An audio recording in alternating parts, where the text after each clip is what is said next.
Hello, today I'm in Audi A4. In this video I'll show you how to manage MMI system. In the beginning, take a look in the center of the car. Right here we've got the MMI panel.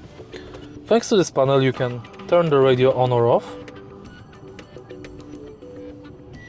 You can select radio, media, name, telephone, navigation, information, car and setup. Also, once you are in any setup, any menu, you can press these buttons to navigate through it, and also you can use this knob to manage the current menu. Next you can go to settings and the setup of the current menu. So we've got the radio,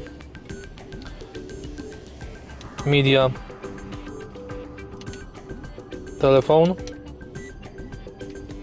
navigation,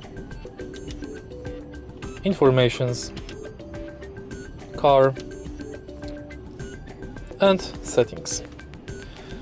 And that's basically it. If you find this video helpful, please leave like, comment and subscribe.